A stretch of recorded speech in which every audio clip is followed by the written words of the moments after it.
ನಮಸ್ಕಾರ ಕರ್ನಾಟಕ. ಕರ್ನಾಟಕದಲ್ಲಿ ಒಂದು ಕರ್ನಾಟಕ ಮಹಿಳಾ ಆಯೋಗ ಇದೆ. ಆಯೋಗಕ್ಕೆ ಒಂದು ಮಹಿಳಾ ಅಧ್ಯಕ್ಷರು ಇದ್ದಾರೆ. ಇಷ್ಟೆಲ್ಲ ಸರಣಿ ಅತ್ಯಾಚಾರ, ಹೆಣ್ಮಕ್ಳ ಅತ್ಯಾಚಾರ ಆಗಿರೋದು, ಮಕ್ಕಳ ಅತ್ಯಾಚಾರ ಆಗಿದ್ರೆ ಮಕ್ಕಳ ಆಯೋಗನ ಕೇಳ್ತಾ ಇದ್ವಿ. ಕರ್ನಾಟಕದಲ್ಲಿ ಮಹಿಳಾ ಆಯೋಗ ಅಂತ ಇದೆ. ಕರ್ನಾಟಕದಲ್ಲಿ ಮಹಿಳಾ ಆಯೋಗ ಅಂತ ಇದೆ. ಆ ಮಹಿಳಾ ಆಯೋಗದಲ್ಲಿ ಒಬ್ಬ ಮಹಿಳಾ ಅಧ್ಯಕ್ಷರು ಆ ಕರ್ನಾಟಕ ಮಹಿಳಾ ಆಯೋಗಕ್ಕೆ ಕೆಲಸ ಮಾಡ್ತಾರೆ. ಮಹಿಳೆಯರ ಹಿತರಕ್ಷಣೆಗೆ ಕೆಲಸ ಮಾಡಬೇಕಾದ್ದು ಆ ಕರ್ನಾಟಕ ಮಹಿಳಾ ಆಯೋಗದ ಕೆಲಸ, ಅಧ್ಯಕ್ಷರ ಕೆಲಸ. ನನ್ನ ಪ್ರಶ್ನೆ ಏನು ಅಂತಂದ್ರೆ, ಮಹಿಳಾ ಆಯೋಗ ಐತೆ, ಅಧ್ಯಕ್ಷರವ್ರೆ, ಆದ್ರೆ ಈ ಧರ್ಮಸ್ಥಳದ ಸುತ್ತಮುತ್ತ ನಡೆದಿರುವಂತ ಸರಣಿ ಅತ್ಯಾಚಾರ, ಗ್ಯಾಂಗ್ ರೇಪ್, ಅವ್ರನ್ನ ಹೊರಗಡೆ ಬಿಟ್ರೆ ಯಾರು ರೇಪ್ ಮಾಡಿದ್ರು ಅಂತ ಬಾಯಿ ಬಿಟ್ಬಿಡ್ತಾರೆ ಅಂತ ಬ್ರೂಟಲ್ ಮರ್ಡರ್, ನಂತರ ಭೀಮನ್ ಕೈಯಲ್ಲಿ ಅವನ್ನ ಅಲ್ಲಿನ ಕಾಡಲ್ಲಿ ಮುಚ್ಚಾಕ್ಸುವಂತ ಕೆಲಸವನ್ನ ಯಾರು ಮಾಡಿದ್ರು ಅಂತ ಭೀಮಾ ಕೋರ್ಟ್ಗೆ ಪೊಲೀಸವ್ರಿಗೆ ಹೇಳಿದಾನೆ. ನನಗೇನು ಆ ಹಲ್ಕಟ್ಟುಗಳ ಹೆಸರು ಹೇಳಕ್ಕೆ ನನಗೇನು ಬೇಜಾರೇನಿಲ್ಲ. ರಿಪಬ್ಲಿಕ್ ಮಾಡ್ಕೊಂಡ್ಬಿಟ್ಟಿದ್ದೀರಲ್ಲ ಲೇ. ಕರ್ನಾಟಕದಲ್ಲಿ ನಿಮ್ಮನ್ನು ಯಾರೋ ಹೇಳೋರು ಕೇಳೋರು ಇಲ್ವೇನೋ? ಏನೋ ಆ ವಿಚಾರ ಹಂಗಿರ್ಲಿ. ನಾನು ನೇರವಾಗಿ ಕರ್ನಾಟಕ ಮಹಿಳಾ ಆಯೋಗಕ್ಕೆ ಬರ್ತೀನಿ. ಮಹಿಳಾ ಆಯೋಗದ ಅಧ್ಯಕ್ಷರಾದಂತ ಮೇಡಮ್ ಅವ್ರು ಯಾವಾಗೋ ಸೋಷಿಯಲ್ ಮೀಡಿಯಾದಲ್ಲಿ ಮಾತಾಡಿದ್ದೆ. ಮೇಡಮ್ ಅವರೇ, ಕರ್ನಾಟಕ ಮಹಿಳಾ ಆಯೋಗದ ಮೇಡಮ್ ಅವರೇ, ಧರ್ಮಸ್ಥಳದಲ್ಲಿ ಸರಣಿ ಅತ್ಯಾಚಾರ ಆಗಿದೆ, ಹೆಣ್ಣು ಮಕ್ಕಳ ಅತ್ಯಾಚಾರ ಆಗಿದೆ. ನೀವು ಮಹಿಳಾ ಆಯೋಗದ ಅಧ್ಯಕ್ಷರಾಗಿ ಮೇಡಮ್ ಏನ್ ಮಾಡ್ತಾ ಇದ್ದೀರಾ ಮೇಡಮ್? ಫುಲ್ ಬಿಸಿ ಅನ್ಸುತ್ತೆ. ಸೋಷಿಯಲ್ ಮೀಡಿಯಾದಲ್ಲಿ ತಾವು ಬಿಸಿ. ಸೋಷಿಯಲ್ ಮೀಡಿಯಾದಲ್ಲಿ ಬಿಟ್ರೆ ಬೇರೆ ಎಲ್ಲೂ ನೋಡಲ್ಲ. ಇಷ್ಟು ದೊಡ್ಡ ಸರಣಿ ಅತ್ಯಾಚಾರ ಆಗಿದೆ. ಕರ್ನಾಟಕದ ಮಹಿಳಾ ಆಯೋಗ ಕಿವಿನೂ ಇಲ್ಲ, ಬಾಯಿನೂ ಇಲ್ಲ. ಆಯೋಗ ಎಲ್ಲಿ ನೋಡಬೇಕು ಅಂದ್ರೆ ಸೋಷಿಯಲ್ ಮೀಡಿಯಾದಲ್ಲಿ ರೀಲ್ಸ್ ಅಲ್ಲಿ ನೋಡೋ ಮಟ್ಟಕ್ಕೆ ಬಂದಿದ್ದೀವಿ. ಇಷ್ಟು 1000ಕ್ಕೂ ಹೆಚ್ಚು ಹೆಣ್ಣು ಮಕ್ಕಳ ಕಿಡ್ನಾಪ್, ಅತ್ಯಾಚಾರ, ಬ್ರೂಟಲ್ ಮರ್ಡರ್, ಅದನ್ನ ಅವ್ರ ಕಡೆಯವ್ರಿಗೂ ಶವ ಸಿಗದ ಹಾಗೆ ಮುಚ್ಚಾಕಿರುವಂತ ಇಷ್ಟು ದೊಡ್ಡ ಪ್ರಕರಣ ಇಡೀ ದೇಶವನ್ನೇ ಬೆಚ್ಚಿ ಬೀಳಿಸಿದೆ. ಟೈಮ್ಸ್ ನಾವು ರಿಪೋರ್ಟಿಂಗ್ ಮಾಡ್ತಾ ಇದೆ. ಕರ್ನಾಟಕದ ರಾಜ್ಯ ಮಹಿಳಾ ಆಯೋಗ ಮಾತ್ರ ಕಿವಿ ಇಲ್ಲ, ಬಾಯಿ ಇಲ್ಲ, ಕಣ್ಣಿಲ್ಲ ರೀತಿಯಲ್ಲಿ ವರ್ತನೆ ಮಾಡ್ತಾ ಇದೆ. ಎಲ್ಲೋದ್ರು ಅದ್ರ ಅಧ್ಯಕ್ಷರು? ಮೇಡಮ್ ಅವರೇ, ಧರ್ಮಸ್ಥಳದಲ್ಲಿ ಇಷ್ಟು ದೊಡ್ಡ ಹೆಣ್ಣು ಮಕ್ಕಳ ಅತ್ಯಾಚಾರ ನಡೆದಿದೆ. ಕರ್ನಾಟಕದ ಮಹಿಳಾ ಆಯೋಗ ನಿಜವಾಗ್ಲೂ ಇದೆಯಾ ಅಥವಾ ಬರೀ ನಾಮಕೆ ವಾಸ್ತೆ ಇದೆಯಾ ಮಹಿಳಾ ಆಯೋಗ? We are questioning the Karnataka state women's commission and its chairman. Such a big brutality has taken place in Dharmasthala, Karnataka. The Women's Commission is not bothered even to go and visit, ensure ಅವ್ರ ಮನೆ ಹೆಣ್ಮಕ್ಳಾಗಿದ್ರೆ. ಕರ್ನಾಟಕ ಮಹಿಳಾ ಆಯೋಗ ಇರೋದು ಬರೀ Facebook, social ಮೀಡಿಯಾಗ ಒಂದಕ್ಕೆನಾ? ಅಥವಾ ನಿಜವಾಗ್ಲೂ ಮಹಿಳೆಯರಿಗೆ, ಕರ್ನಾಟಕದಲ್ಲಿ ಮಹಿಳೆಯರಿಗೆ ಏನಾದ್ರೂ ಆದ್ರೆ ಮಹಿಳಾ ಆಯೋಗ ಜಂಪ್ ಮಾಡುತ್ತಾ ಆಕ್ಷನ್ ಮಾಡಕ್ಕೆ, ಅಲ್ಲಿ SP-ಗೆ ಬೆಂಡೆತ್ತಕ್ಕೆ, ಆರೋಪಿಗಳನ್ನ ಆದಷ್ಟು ಜಲ್ದಿ ಒಂದು ಫ್ಯಾಕ್ಟ್ ಫೈಂಡಿಂಗ್ ಕಮಿಟಿ ಮಾಡಿ, ಕರ್ನಾಟಕ ಮಹಿಳಾ ಆಯೋಗದ ಜವಾಬ್ದಾರಿ ಇದು. ಅಧ್ಯಕ್ಷರೇ, ಮಹಿಳಾ ಆಯೋಗದ ಅಧ್ಯಕ್ಷರೇ, ಏನು ಮಾಡ್ತಾ ಇದ್ದೀರಾ? ಯಾಕೆ ಮೌನ? ಸಿದ್ದರಾಮಯ್ಯನವರು, DK ಶಿವಕುಮಾರ್ ಏನಾರು ಹೇಳವ್ರ ಇದ್ರ ಬಗ್ಗೆ ನೀವು ಮಾತಾಡಬೇಡಿ ಅಂತ? ಅಲ್ಲ, ಆ ರೀತಿ ಮಾಡಂಗಿದ್ರೆ ಕರ್ನಾಟಕಕ್ಕೆ ಮಹಿಳಾ ಆಯೋಗ ಏನಕ್ಕೆ ಬೇಕು? ಆಯೋಗಕ್ಕೆ ಒಂದು ಅಧ್ಯಕ್ಷ ಆಗ್ಬೇಕು. ಅದರಲ್ಲಿ ಎಂಪ್ಲಾಯಿಗಳು ಏನಕ್ಕೆ ಬೇಕು? ಮಹಿಳೆಯರಿಗೆ ಅನ್ಯಾಯ ಆದಾಗ ಮಹಿಳಾ ಆಯೋಗ ಮಾತಾಡಲ್ಲ, ವಿಸಿಟ್ ಮಾಡಲ್ಲ, ಪ್ರೆಷರ್ ಬಿಲ್ಡ್ ಮಾಡಲ್ಲ. ಅಂದ್ರೆ ಕರ್ನಾಟಕದಲ್ಲಿ ಮಹಿಳಾ ಆಯೋಗ ಬೇಕಾ ಅನ್ನೋ ಪ್ರಶ್ನೆಯನ್ನ ಸಾರ್ವಜನಿಕವಾಗಿ ನೀವು ಮುಂದೆ ಇಡಬೇಕಾಗತ್ತೆ. ಆಯೋಗದ ಅಧ್ಯಕ್ಷರಾದವರು ಇಂಥ ಘಟನೆಗಳಾಗದಾಗ ಅಧ್ಯಕ್ಷರು ಹೋದ್ಸರಿ ಬಿಗ್ ಬಾಸ್ ಅಲ್ಲಿ ಬಾತ್ರೂಮ್ ಆ ಹೆಣ್ಮಕ್ಳಿಗೆ ನರಕ, ಸ್ವರ್ಗ ನರಕ ಹೇಳಿತ್ತು ಬಿಗ್ ಬಾಸ್ ಅಲ್ಲಿ. ನರಕದಲ್ಲಿ ಬಾತ್ರೂಮ್ ನೀಟಾಗಿಲ್ಲ ಅಂತ SP ಮಾತಾಡಿ ಬಿಗ್ ಬಾಸ್ ಮನೆಯಲ್ಲಿ ಬಿಗ್ ಬಾಸ್ ಕಾರ್ಯಕ್ರಮವನ್ನ ರೇಡ್ ಮಾಡಕ್ಕೆ ಪ್ಲಾನ್ ಮಾಡಿದ್ರು ಮೇಡಮ್ ಅವರು. ಅಲ್ಲಿ ಬಿಗ್ ಬಾಸ್ ಅಲ್ಲಿ ಬಾತ್ರೂಮ್ ಇಲ್ಲ ಅಂದ್ರೆ ಹೆಣ್ಮಕ್ಳಿಗೆ ರೇಡ್ ಮಾಡಕ್ಕೆ ರೆಡಿ ಇರೋ ಅಧ್ಯಕ್ಷರು ಧರ್ಮಸ್ಥಳದಲ್ಲಿ ಸೀರಿಯಲ್ ಕೊಲೆಗಳಾಗಿದೆ. ರಾಷ್ಟ್ರೀಯ ಮಾಧ್ಯಮ ಟೈಮ್ಸ್ ನಾವು ಗಂಟೆಗಟ್ಟಲೆ ಪ್ರೋಗ್ರಾಮ್ ಮಾಡಿದೆ. ಸೋಷಿಯಲ್ ಮೀಡಿಯಾದಲ್ಲಿ ಜನ ಕ್ಯಾಕರ್ಸಿ ಉಗಿತಾ ಇದ್ದಾರೆ. FIR ಆಗಿದೆ. ಭೀಮನ ಹೇಳಿಕೆ ಮೇಲೆ FIR ಆಗಿದೆ. 164 ಸ್ಟೇಟ್ ಮೇಲೆ ಸ್ವಾಯಿಚ್ಛಾ ಹೇಳಿಕೆ ಆಗಿದೆ ಮ್ಯಾಜಿಸ್ಟ್ರೇಟ್ ಮುಂದೆ. ಕರ್ನಾಟಕ ಮಹಿಳಾ ಆಯೋಗ ಮಾತ್ರ ತುಡುಕ್ ಪಿಟಕ್ ಅಂತ ಇಲ್ಲ. ಯಾಕೆ? ವೈ? ಯಾಕೆ ಅಂತ ಅಧ್ಯಕ್ಷರು ಹೇಳ್ಬೇಕು. ಏನಾದ್ರು ಸಿದ್ದರಾಮಯ್ಯನವರು ಬಾಯಿ ಬಿಡಬೇಡಿ ಮೇಡಮ್, ಅದಕ್ಕೂ ನಮಗೆ ಸಂಬಂಧ ಇಲ್ಲ ಅಂತ ಏನಾದ್ರು ನಿಮಗೆ ತಾಕೀತ್ ಮಾಡಿದಾರ? ಅಥವಾ DK ಶಿವಕುಮಾರ್ ನಿಮ್ಮ ವಕೀಲ ಸೂರ್ಯ ಮುಕುಂದ್ ರಾಜ್ ಕೈಯಲ್ಲಿ ಏನಾದ್ರು ಮೇಡಮ್ ಏನು ಮಾಡಬೇಡಿ ಅಂತ ಏನಾದ್ರು ಹೇಳಿದಾರ? Because we are public, we have every right to question. ಮಹಿಳಾ ಆಯೋಗನ ಪ್ರಶ್ನೆ ಮಾಡುವಂತ ಅಧಿಕಾರ ಖಂಡಿತ ನಮ್ಗೆಲ್ಲ ಇದೆ ಅಲ್ರಿ. ನಾಮಕೆ ವಾಸ್ತೆ ಮಹಿಳಾ ಆಯೋಗ ಯಾಕ್ರಿ ಬೇಕು? ಇಷ್ಟೆಲ್ಲ ಬ್ರುಟಾಲಿಟಿ, ರೇಪ್, ಮರ್ಡರ್, ಕಿಲ್ಲಿಂಗ್ಸ್ ಆಗಿದೆ ಧರ್ಮಸ್ಥಳದಲ್ಲಿ. ಮಹಿಳಾ ಆಯೋಗ ತುಡುಕ್ ಪಿಡಕ್ ಅಂತ ಇಲ್ಲ. ಯಾಕೆ? ಅಧ್ಯಕ್ಷ ಎಲ್ಲೋದ್ರು? ಎಲ್ರೇ ಹೋದ್ರು ಅಧ್ಯಕ್ಷರು? ಕರ್ನಾಟಕ ಮಹಿಳಾ ಆಯೋಗದ ಅಧ್ಯಕ್ಷರು ಎಲ್ಲೋದ್ರು? ಯಾಕೆ ಮಾತಾಡ್ತಾ ಇಲ್ಲ? ಯಾಕೆ ಮಂಗಳೂರು SP ತಾಕೀತ್ ಮಾಡ್ತಾ ಇಲ್ಲ? ಯಾಕೆ CM ಸಿದ್ದರಾಮಯ್ಯನವ್ರಿಗೆ ಒಂದು ಫ್ಯಾಕ್ಟ್ ಫೈಂಡಿಂಗ್ ಕಮಿಟಿನ ಮಾಡಬೇಕು ಅಂತ ಯಾಕೆ ಪತ್ರ ಬರ್ದಿಲ್ಲ? ಯಾಕೆ ಪ್ರೆಷರ್ ಆಗ್ತಾ ಇಲ್ಲ ಅಧ್ಯಕ್ಷರು? ಕೇಳಬೇಕಾದಂತ ಪ್ರಶ್ನೆ ಕೇಳ್ತಾ ಇದ್ದೀನಿ. ಹೇಳೋದು ಬಿಡೋದು ಅಧ್ಯಕ್ಷರಿಗೆ ಬಿಟ್ಟಂತ ವಿಚಾರ. ಜಾಸ್ತಿ ಮಾತಾಡೋರು ಯಾರು ಆರ್ ಯು ಅಂತ ಕೇಳ್ಬಿಟ್ರೆ ನಾವೇನ್ ಮಾಡೋಣ? ಮೇಡಮ್ ಅವ್ರು ದೊಡ್ಡವರು, ನಾವು ಸಣ್ಣವರು. ಏನ್ ಮೇಡಮ್ ಅವ್ರ? ಕರೆಕ್ಟ್ ಅಲ್ವಾ? ನೋಡ್ರಿ, ಕರ್ನಾಟಕದಲ್ಲಿ ಮಹಿಳಾ ಆಯೋಗ ಇರೋದು ವೇಸ್ಟು. ಮುಚ್ಚಿಬಿಡ್ರಿ ಸುಮ್ಮನೆ. ಏನಕ್ಕೆ? ಸಂಬಳ, car, cabinet rank, security, police, gunmen, ಇದಕ್ಕೆ ಮನೆ.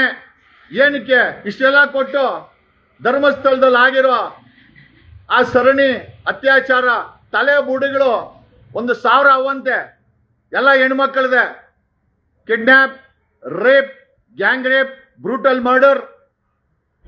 ಆಮೇಲೆ to destroy evidence and ensure ಅವರು ಬಾಯಿ ಬಿಡಲ್ಲ ಅಂತ ಅವ್ರನ್ನ ಮರ್ಡರ್ ಮಾಡಾಕೋದು, ಆಮೇಲೆ ಮೂಟೆ ಕಟ್ಟಿ ಮುಚ್ಚಾಕೋದು. ಇಷ್ಟೆಲ್ಲ ಆಗಿದೆ.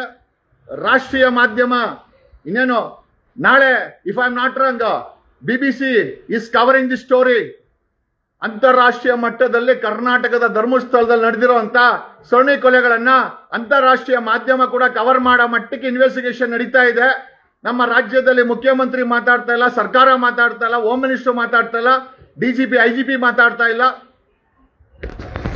ಏನು ಮಾಡಬೇಕು ಅಂತ ಕೇಳಬೇಕಾದಂತ ವಿರೋಧ ಪಕ್ಷದವ್ರಿಗೆ ಬಾಯಿ ಎಲ್ಲ ಸೂಜಿ ಹಾಕಿ ಒಲ್ಕೊಂಬಿಟ್ಟಿದ್ದಾರೆ. ಏನ್ ನಡೀತಾ ಇದೆ ಕರ್ನಾಟಕದಲ್ಲಿ, ಏನ್ ಬೇಕಾಗಿದೆ ಅಂತವ್ರೆಲ್ಲ. ಕರ್ನಾಟಕ ಮಹಿಳಾ ಆಯೋಗ ಮಾತಾಡಲ್ಲ, ವಿರೋಧ ಪಕ್ಷದ ನಾಯಕ ಅಶೋಕ್ ಮಾತಾಡಲ್ಲ, DGP IGP ಮಾತಾಡಲ್ಲ, CM ಮಾತಾಡಲ್ಲ. ಯಾಕಿಷ್ಟು ಭಯ? ಧರ್ಮಸ್ಥಳದಲ್ಲಿರೋ ಪ್ರಭಾವಿ ಮಾಫಿಯಾಗಳನ್ನ ಕಂಡ್ರೆ ಇಷ್ಟು ಭಯನ? ಅಥವಾ ಅವ್ರು ಹಾಕೋ ಬಿಸ್ಕೆಟ್ ತಿನ್ಕೊಂಡೇನಾದ್ರು ನಮಗೆ ಯಾಕಪ್ಪ ಮುಚ್ಚಾಕನ ಅಂತ ಏನಾದ್ರು ಸ್ಕೆಚ್ ಕಿಚ್ ಆಗ್ತಾ ಇದ್ದೀರಾ? What is happening? Why is government silent? Home minister silent? Karnataka ಮಹಿಳಾ ಆಯೋಗಕ್ಕೊಂದು ಬೀಗ ಹಾಕ್ಬಿಡಿ ಬೆಸ್ಟು. ಏನಕ್ಕೆ? ಹೆಣ್ಣು ಮಕ್ಕಳ ಸರಣಿ rape, gang rape, brutal murder ಆಗಿದ್ರೆ ಆಯೋಗದವರು ಒಂದು ಮಾತು ಕೊಡಲ್ಲ, ಒಂದು ಲೆಟರ್ ಬರೆಯಲ್ಲ, ಆ ಧರ್ಮಸ್ಥಳಕ್ಕೆ ವಿಸಿಟ್ ಮಾಡಲ್ಲ. ಇನ್ನೇನಕ್ಕೆ ಬೇಕು ಮಹಿಳಾ ಆಯೋಗ? ಸರ್ಕಾರ ಮಾತಾಡ್ತಾ ಇಲ್ಲ. ಸರ್ಕಾರ ಏನಕ್ಕೆ ಬೇಕು? ಹೋಮ್ ಮಿನಿಸ್ಟ್ರು ತುಡುಕ್ ಬಿಡುಕ್ ಅಂತ ಇಲ್ಲ. ಹೋಮ್ ಮಿನಿಸ್ಟರ್ ಯಾಕೆ ಬೇಕು?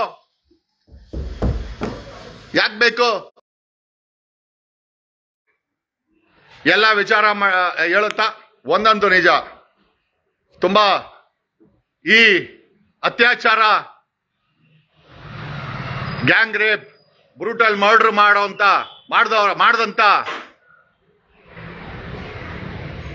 ಕೊಲೆಗಾರ ಮಾಲೀಕ ತುಂಬಾ ಪ್ರಭಾವಿ ಇದ್ದಾನೆ. ಮಾಲೀಕ, ನೀನ್ ಎಷ್ಟೇ ಪ್ರಭಾವಿ ಆಗಿರೋ, ನಮ್ಮ ದೇಶದಲ್ಲಿ ನ್ಯಾಯ ಸಂವಿಧಾನ ಬದುಕಿದೆ. ನೀನ್ ಎಷ್ಟೇ ಪ್ರಭಾವಿ ಇರ್ಬೋದು, ನಿನ್ನ ಹತ್ರ ಮೂಟೆಗಟ್ಲೆ ಹಣನೂ ಇರ್ಬೋದು, ನಿನಗೆ ಇನ್ಫ್ಲೂಯೆನ್ಸ್ ಇರ್ಬೋದು. ಒಂದಂತೂ ನಿಜ, you will face the fear of justice. ಒಂದಂತೂ ನಿಜ.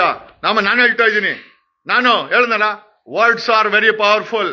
ನಾನು ಹೇಳೋ ಭವಿಷ್ಯ ಖಂಡಿತ ಸುಳ್ಳಾಗಲ್ಲ. ಸತ್ತೋಗಿದೆ ರಾಜ್ಯ ಸರ್ಕಾರ, ವಿರೋಧ ಪಕ್ಷಗಳು ಸತ್ತೋಗವ್ರೆ. ಏ ಅಶೋಕ, ಏನಾಗಿದ್ಯೋ? ಮಾತಾಡೋ, ಮಾತಾಡು ಅಶೋಕ, ನೀನ್ ಮಾತಾಡು ಅಶೋಕ. ಲೇ ಅಶೋಕ, ಏನಕ್ಕೋ ಸ್ಟೇಟ್ಮೆಂಟ್ ಕೊಡ್ತೀಯ? ವಿರೋಧ ಪಕ್ಷದ ನಾಯಕ ಅಂತ ಬೇರೆ ನಿನ್ನ ಬಿಜೆಪಿ ಅಪಾಯಿಂಟ್ ಮಾಡವ್ರೆ. ಈ ಧರ್ಮಸ್ಥಳದಲ್ಲಿ ಓಹೋ ನಿಮ್ ಪಾರ್ಟಿಯವರು ಹಂಗೆ ಡೆಲ್ಲಿ ಕಳ್ಸೋರೆ ಅಂತ, ಹಂಗ್ ಲಿಂಕು. ಓಹೋ ಏನ್ ಹೇಳೋಣ ಅಶೋಕ, ನಮಗೆ ನಗು ಬರ್ತದೆ. ಮಹಿಳಾ ಆಯೋಗ ಮಾತಾಡಲ್ಲ, ಕರ್ನಾಟಕ ಮಹಿಳಾ ಆಯೋಗ ಮಾತಾಡಲ್ಲ, ಸರ್ಕಾರ ಮಾತಾಡಲ್ಲ, ಹೋಮ್ ಮಿನಿಸ್ಟರ್ ಮಾತಾಡಲ್ಲ, DGP ಮಾತಾಡಲ್ಲ. ಅಫ್ಕೋರ್ಸ್ ನಮ್ಮ ಮಾಧ್ಯಮಗಳು ಮಾತಾಡುತ್ತೆ.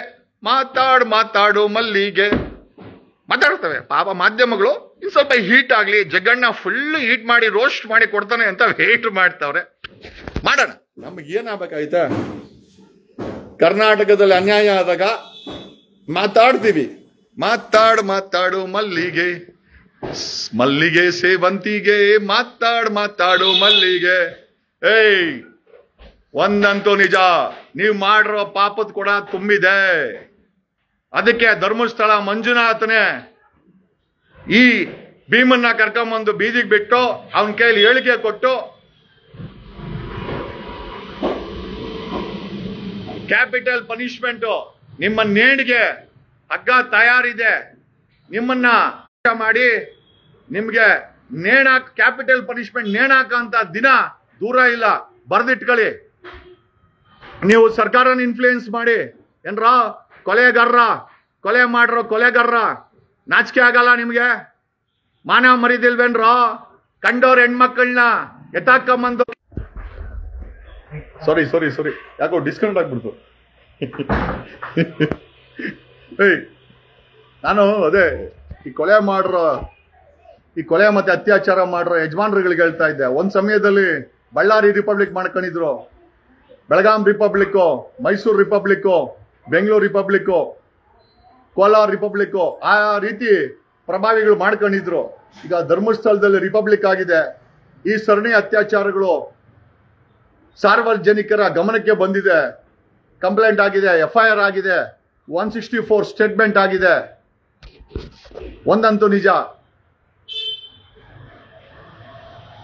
ಈ ಸರಣಿ ಕೊಲೆಗಳಿಗೆ ಅತ್ಯಾಚಾರಗಳಿಗೆ ಯಾರ ಮನೆ ಹೆಣ್ಮಕ್ಳು ಎತ್ತಾಕೊಂಡು ಹೋಗ್ಬಿಟ್ಟು ರೂಮಲ್ಲಿ ಮಜಾ ಮಾಡಿ ಅವ್ರನ್ನ ರೇಪ್ ಮಾಡಿ, ಗ್ಯಾಂಗ್ ರೇಪ್ ಮಾಡಿ ಅವ್ರನ್ನ ಕೊಂದು ನಾಚಿಕೆ ಆಗಲ್ವಾ ನಿಮ್ಗೆ? ನಿಮ್ದೊಂದು ಜನ್ಮನೇನ್ರೋ? ಆ ಜನ್ಮ ಬೇಕಾ ಈ ಭೂಮಿ ಮೇಲೆ? ಆ ಧರ್ಮಸ್ಥಳ ಮಂಜುನಾಥ ನೋಡ್ತಾ ಇಲ್ವಾ? ಅವನಿಗೆ ಬೇಜಾರಾಗ್ಬಿಟ್ಟಿದೆ. ಅವನಿಗೆ ಬೇಜಾರಾಗಿನೇ ಭೀಮನ್ನ ಕಳ್ಸಿರೋದು. ಅವನಿಗೆ ಎಷ್ಟು ಬೇಜಾರಾಗಿರ್ಬೇಕು? ಧರ್ಮಸ್ಥಳ ಮಂಜುನಾಥನಿಗೆ ಎಷ್ಟು ಬೇಜಾರಾಗಿರ್ಬೇಕು? ಅಣ್ಣಪ್ಪನಿಗೆ ಎಷ್ಟು ಬೇಜಾರಾಗಿರ್ಬೇಕು? ಈ ಬ್ರುಟಾಲಿಟಿ, ಈ ಮರ್ಡರ್ಸ್, ಈ ರೇಪ್ಸ್ ಯಾರ್ಯಾರನ್ನ ಬಾಯಿ ಮುಚ್ಚಿಸ್ತೀರಾ? ಸಿದ್ದರಾಮಯ್ಯನ ಬಾಯಿ ಮುಚ್ಚಿಸ್ತೀರಾ? ಸರ್ಕಾರನ ಬಾಯಿ ಮುಚ್ಚಿಸ್ತೀರಾ? DK ಶಿವಕುಮಾರ್ ಬಾಯಿ ಮುಚ್ಚಿಸ್ತೀರಾ? DGP ಮತ್ತೆ ಪೊಲೀಸ್ ಇಲಾಖೆನ ಬಾಯಿ ಮುಚ್ಚಿಸ್ತೀರಾ? ಮಂಗಳೂರು SP ಅರುಣ್ ಕುಮಾರ್ನ ಬಾಯಿ ಮುಚ್ಚಿಸ್ತೀರಾ? ಮಹಿಳಾ ಆಯೋಗನ ಬಾಯಿ ಮುಚ್ಚಿಸ್ತೀರಾ? ವಿರೋಧ ಪಕ್ಷದವ್ರನ್ನ ಬಾಯಿ ಮುಚ್ಚಿಸ್ತೀರಾ? ಇಷ್ಟು ದೊಡ್ಡ ಪ್ರಭಾವಿಗಳೇನು ಕಂಡ್ರು ನೀವು? ಇಷ್ಟು ದೊಡ್ಡ ಪ್ರಭಾವಿಗಳ ಮೇಲೊಬ್ಬ ಇದ್ದಾನೆ, ಅವನಿಗೆ ಇನ್ಫ್ಲೂಯೆನ್ಸ್ ಮಾಡಕ್ಕಾಗಲ್ಲ, ಅವನ್ ಬಾಯಿ ಮುಚ್ಚಕ್ಕಾಗಲ್ಲ. The day is not far bloody, you will be hanged to death. ನೇಣಾಕೋ, ನಿಮಗೆ ಖಂಡಿತ ನೇಣಾಕೋ ಅಂತ ದಿವಸ ಬಂದೇ ಬರುತ್ತೆ. ಈ ಕೊಲೆಗಳನ್ನ ಅತ್ಯಾಚಾರಗಳನ್ನ ಮಾಡಿರೋ ಅಂತ ನೀವು ಪ್ರಭಾವಿ, ಎಷ್ಟೇ ದೊಡ್ಡ ಪ್ರಭಾವಿಗಳಾಗಿರ್ರಿ, ಎಷ್ಟೇ ದೊಡ್ಡ ಇನ್ಫ್ಲೂಯೆನ್ಸರ್ ಆಗಿರಿ, ನಿಮ್ಮ ಹತ್ರ ಸಾವಿರಾರು ಕೋಟಿ ಹಣ ಇದ್ರೂ ಕೂಡ ನಿಮ್ಮ ಕುತ್ತಿಗೆಗೆ ನ್ಯಾಯಾಂಗ ವ್ಯವಸ್ಥೆನಲ್ಲಿ ಕ್ಯಾಪಿಟಲ್ ಪನಿಷ್ಮೆಂಟ್ ಆಗೇ ಆಗುತ್ತೆ. ನಿಮ್ಮ ಕುತ್ತಿಗೆಗೆ ನೇಣು ಬಿದ್ದೇ ಬೀಳುತ್ತೆ. ಆ ದಿನ ದೂರ ಇಲ್ಲ. ಧರ್ಮಸ್ಥಳ ಮಂಜುನಾಥನಿಗೆ ಅಸಹ್ಯ ಬಂದ್ಬಿಟ್ಟಿದೆ ಈ ಕೊಲೆಗಳನ್ನ ನೋಡಿ. ಧರ್ಮಸ್ಥಳದ ಅಣ್ಣಪ್ಪನಿಗೆ ಅಸಹ್ಯ ಆಗಿದೆ. ಅದಕ್ಕೆ ಭೀಮನ ಕೈಯಲ್ಲಿ ಕಂಪ್ಲೇಂಟ್ ಕೊಡ್ಸಿದ್ದಾರೆ. ಏನೇ ಸ್ನೇಹಿತರೆ, ಬೇಜಾರಾಗ್ತಾ ಇದೆ ಮಾತಾಡ್ಲಿಕ್ಕೆ. ರಿಯಲಿ ಬೆಳಗ್ಗೆಯಿಂದ ಐ ಥಿಂಕ್ ಒಂದಕ್ಕಿಂತ ಹೆಚ್ಚು ಲೈವ್ ಮಾಡಿಬಿಟ್ವಿ. ಕ್ಷಮೆ ಇರಲಿ, ನನ್ನ ಮಾತಲ್ಲಿ ನೋವಿದೆ ಹೊರತು ಯಾರನ್ನು ದೂಷಣೆ ಮಾಡುವಂತ ನನಗೆ ಅವಶ್ಯಕತೆ ಇಲ್ಲ. ಬಟ್ ಆಗಿರುವಂತ ಅನ್ಯಾಯ ಇದೆಯಲ್ಲ, ಸರ್ಕಾರನ ಇನ್ಫ್ಲೂಯೆನ್ಸ್ ಮಾಡ್ತಾರೆ, ಮಹಿಳಾ ಆಯೋಗನ ಇನ್ಫ್ಲೂಯೆನ್ಸ್ ಮಾಡ್ತಾರೆ, ಪೊಲೀಸ್ ಇಲಾಖೆನ ಇನ್ಫ್ಲೂಯೆನ್ಸ್ ಮಾಡ್ತಾರೆ, ವಿರೋಧ ಪಕ್ಷದವ್ರನ್ನ ಇನ್ಫ್ಲೂಯೆನ್ಸ್ ಮಾಡ್ತಾರೆ. ಎಲ್ಲರ ಬಾಯಿನ ಒಲೆಯುವಂತ ಈ ಕೊಲೆಗಾರ ಅತ್ಯಾಚಾರಗಳಿಗೆ ಮಾಲೀಕ ಎಷ್ಟು ದೊಡ್ಡ ಪ್ರಭಾವಿ ನೀವೇ ಲೆಕ್ಕ ಹಾಕೊಳ್ಳಿ. ನಿನ್ ಯೋಗ್ಯತೆಗೆ ಬೆಂಕಿ ಹಾಕ. ಕಂಡೋರ್ ಹೆಣ್ಮಕ್ಳು